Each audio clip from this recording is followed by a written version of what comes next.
Because Michael overheard tonight in the newsroom, I miss summer so much when we were talking about how cold it is and the snow coming our way. Yeah, definitely missing summer this time of the year. It's not that far away, but it sure seems like it when we've got so much snow hanging around. Yes, and so that's now caused you to issue another weather alert day for this week. Yes, so we've got a weather impact alert day for tomorrow morning as the snow comes our way. We've extended that into Saturday morning too, but for a different reason, for some sub-zero wind chills out there early Saturday.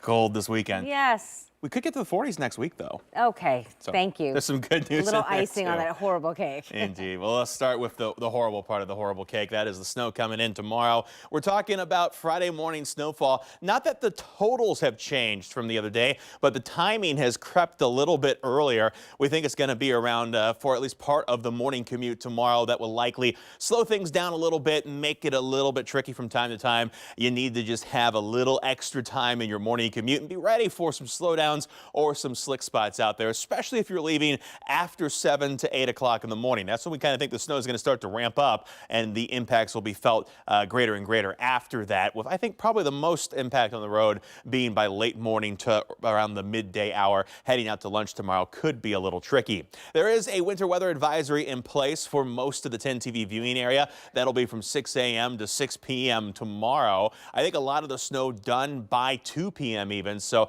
I don't think this will make it all the way to 6, but of course we'll keep a close eye on things as they change and develop tomorrow. Tonight, cloud cover in place, cold temperatures there. We had a little bit of light flake activity across the region earlier this evening. Still seeing some of that on the radar as you head up north of Newark on up toward the northeast of Mount Vernon. We're seeing kind of that little bit of light flurry activity continue. But for the main course, that's not here yet. We look back to the northwest. We can kind of see the start of that disturbance working its way into Wisconsin. That will eventually head our way heading through tonight and bring us that snow for tomorrow. Temperatures out there, they thankfully not going to be as cold as they were last night. 18 right now. These will drop to around 18, 19 overall before we start to warm up heading into tomorrow, and that snow starts to head our way. Speaking of snow, we'll go hour by hour with it. Flake activity between now and sunrise only expected to be superficial. This isn't really going to accumulate to much.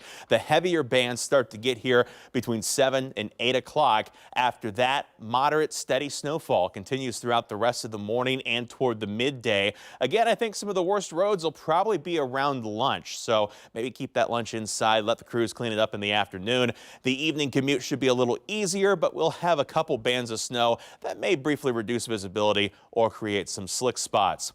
Taking a look at snowfall totals out there, this is going to be mostly a 1 to 3 inch event with many areas near that 2 inch or less mark. The higher totals will be fewer and further between. Here's a look at your 10 weather impact 7-day forecast, including those weather impact alert days. Again, Friday morning for the snow, Saturday morning for the wind chill. Will likely be as cold as -10 for wind chills early Saturday, but then we get back up to 45 by next Tuesday.